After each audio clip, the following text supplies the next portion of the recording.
Hello नमस्कार दोस्तों, मैं विपिन कुमार सिंह गीता जीएस एकेडमी में आपका स्वागत है। आज अपने डेली न्यूज़ प्रोग्राम के द हिंदू एनालिसिस के अंतर्गत हम अमेरिका ईरान समझौता टॉपिक लेकर आए हैं। यह समझौता बहुत ही महत्वपूर्ण हो चुका है क्योंकि काफ़ी लंबे समय से दोनों देशों के मध्य बहुत अधिक संघर्ष चल रहा था और इसमें इजराइल भी शामिल था। इजराइल और अमेरिका लगातार ईरान पर हमले कर रहे थे।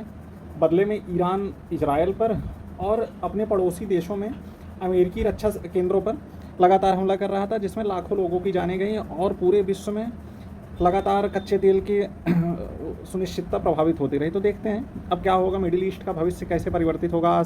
इस समझौते से हम पूरा समझते हैं क्या है इसकी पूरी पृष्ठभूमि। कोई भी घटना होती है तो उसका ऐतिहासिक पृष्ठभूमि कुछ न कुछ अवश्य होता है। बिना कुछ ऐतिहासिक पृष्ठभूमि के ऐसी नहीं होती। इसकी शुरुआत कहाँ से हुई थी? 1979 के ईरानी क्रांति से। इससे पहले क्या था, ईरान का जो राजा शाह था वह अमेरिका का समर्थक था। उसके बाद क्रांति में उसकी सत्ता चली जाती है और ईरान एक पूरा इस्लामी गणराज्य बन जाता है और उसने अमेरिका को अपना सबसे बड़ा दुश्मन घोषित कर दिया। कहा कि अमेरिका मेरा सबसे बड़ा दुश्मन है। विवाद की शुरुआत यहीं से हो जाती है और तब से आज तक लगातार चली ही आ रही है ये समस्या। उसके बाद फिर घटना हुई 2000 के दशक में।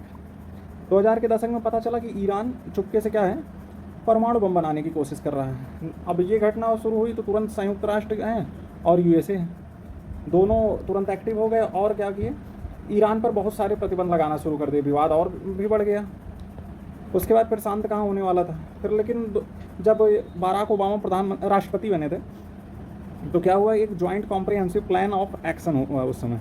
इसमें P5+1 देशों की एक समझौता हुआ था। ईरान था इसमें।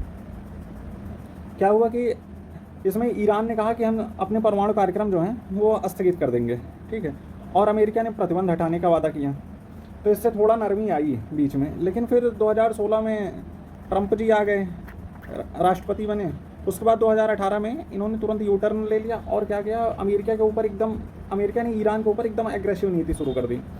तब से लगातार विवाद बहुत ज़्यादा बढ़ता जा रहा है। लगातार बहुत प्रतिबंध उन्होंने लगाए और फिर हमले भी शुरू किए बीच बीच में, जैसे ड्रोन से हमला, मिसाइल और उनके बॉम्बर, ये सब आते ही गए। ये मामला बढ़ता ही चला गया। अब ये जो समझौता हुआ है इसमें दो देशों की बहुत महत्वपूर्ण भूमिका है, ओमान और कतर। ये देश बहुत ज़्यादा प्रभावित हैं। ये होर्मुज स्ट्रेट के बगल ही हैं सब, तो ये बहुत ज़्यादा प्रभावित थे। पहले पाकिस्तान ने भी सोचा था कि गुस्ताखी करके हम समझौता करवा देंगे तो दोनों देशों को अपने पक्ष में कर लेंगे, लेकिन उसके पूरे मंसूबों पर पानी फिर गया और ऐसा नहीं हो पाया था।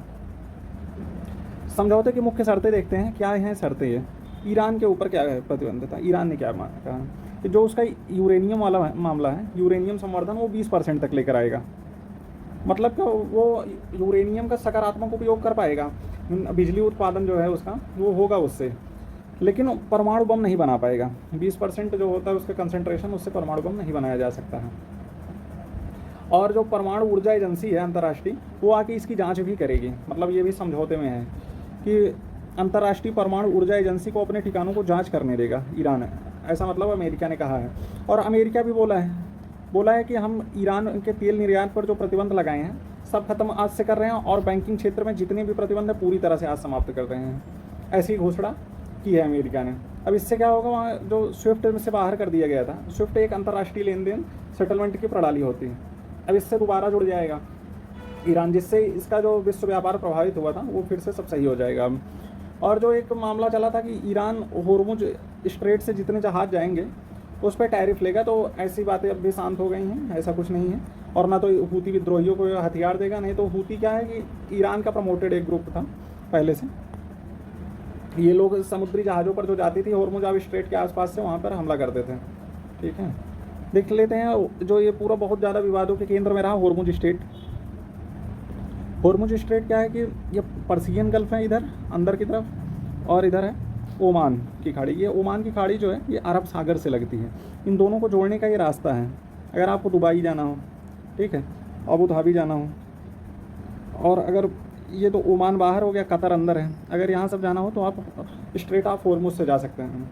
और ये वैश्विक लाइफ लाइन मानी जाती है दुनिया की, क्योंकि 20 से 21% जो कच्चा तेल है इसी रास्ते से होकर गुजरता है। तो ये बहुत ज़्यादा इंपॉर्टेंट था, इसीलिए इतना ज़्यादा कच्चे तेल के दाम भी बहुत ज़्यादा बढ़ गए थे और भारत भी बहुत प्रभावित था।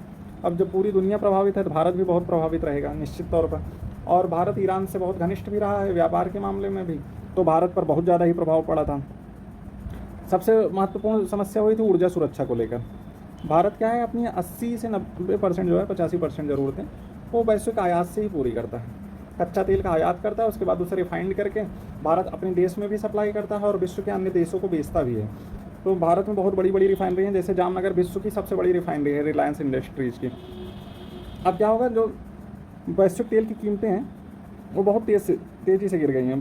ब्रेंट क्रूड जो है वो बहुत तेज़ी से घटा है। तो इससे क्या होगा, भारत का जो जब आयात करेगा तो उस पर पैसा कम देना पड़ेगा, जिससे भारत का चालू खाता जो घाटा है वो कम हो जाएगा। और भारत के में अंदर जो है यहाँ पे भी तेलों का दाम कम हो जाएगा, तो महंगाई भी निश्चित तौर पर कम हो जाएगी, क्योंकि जितना प्रोडक्शन होता है और ट्रांसपोर्टेशन सब में फ्यूल का ही काम होता है। तो फ्यूल क्या है, महंगाई से सीधे सीधे कनेक्टेड होता है। और भारत का एक बहुत महत्वपूर्ण है चाबहार बंदरगाह था ईरान में, वहाँ पर भारत का प्रोजेक्ट चल रहा था। क्योंकि भारत क्या है, पाकिस्तान के वजह से सीधा मिडिल ईस्ट से जुड़ नहीं पाता है, तो भारत ने सीधा ईरान जाना चाहा कि हम समुद्री मार्ग से ईरान पहुँचेंगे और ईरान से फिर अफ़गानिस्तान, फिर मिडिल ईस्ट होते हुए पूरा अंतर्राष्ट्रीय उत्तर दक्षिण परिवहन गलियारा बनाएंगे। ये चल रहा था, लेकिन अमेरिका के प्रतिबंधों की वजह से ये काम रुक गया था। अब लेकिन फिर शुरू होगा, तो ये भारत के लिए बहुत अच्छी बात है, बहुत बढ़िया कार्य है। और भारत ईरान से पहले बहुत अधिक कच्चा तेल लेता था, लेकिन अमेरिका ने क्या किया, 2019 में प्रतिबंध लगाया था। तब से भारत कच्चा तेल उसके बाद फिर लिया था, लेकिन धीरे धीरे कम होता चला गया।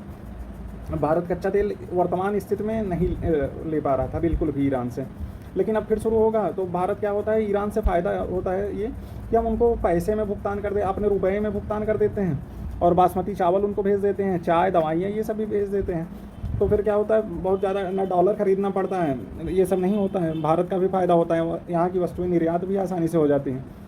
ये सब पूरा आज के पूरा मुद्दा था। आप लोग बहुत अच्छे से समझ गए होंगे ऐतिहासिक पृष्ठभूमि क्या थी और भारत पर इसका क्या प्रभाव पड़ रहा है वर्तमान में, और क्या दिक्कतें हुई थी, भारत को क्या सामना करना पड़ा था, सब कुछ आप लोग समझ गए होंगे।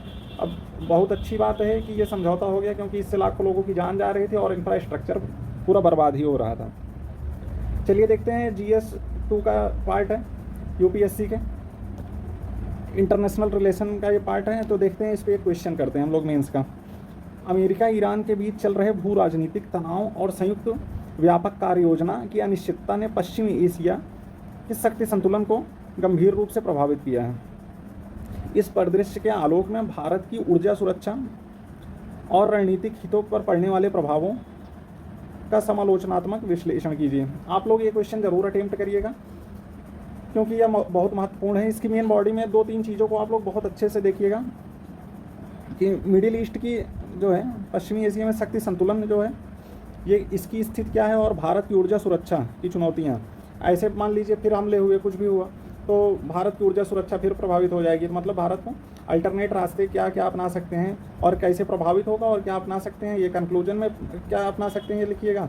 और मेन बॉडी में सेकंड पार्ट में भारत की ऊर्जा सुरक्षा के बारे में लिखिएगा, कैसे हम कर सकते हैं, और रणनीतिक हितों पर पड़ने वाले प्रभावों को प्रदर्शित कीजिएगा।